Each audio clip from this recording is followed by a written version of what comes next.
So hello guys, এখন একটা বর্ষা fan আসলো। বর্ষা ফ্যানটা কী ছিল, একবারে ফ্রি ছিল বিয়ারিংগুলো। তো বিয়ারিং ফ্রি থাকা সত্ত্বেও কাস্টমার বলছে যে জ্যাম লেগে যাচ্ছে, মানে একটু হিট হলেই ওই জিনিসটা গরমে আটকে যাচ্ছে। তো আমি দেখলাম, দেখছি যে একটু স্যাপটা কাটা আছে। স্যাপটা চলবে, এখন অসুবিধা নাই। তবে আমি বিয়ারিংগুলো, এই যে বিয়ারিং আছে দুটো, বিয়ারিং দিয়েছি, নষ্ট হয়ে গেছে, কিন্তু ফ্রি আছে, কিন্তু গ্রিসগুলো বেরিয়ে গেছে। তাই আমি দুটো এসএইচের অরিজিনাল দুটো বিয়ারিং লাগিয়ে দিলাম ফ্যান কয়েল। এবার सेट करी, देखी कীরকম चले।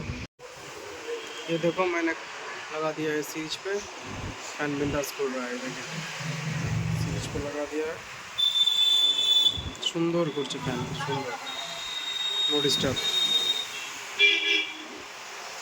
আরও সুন্দর সুন্দর ভিডিও পেতে আমার চ্যানেলটাকে লাইক অ্যান্ড সাবস্ক্রাইব করুন অবশ্যই।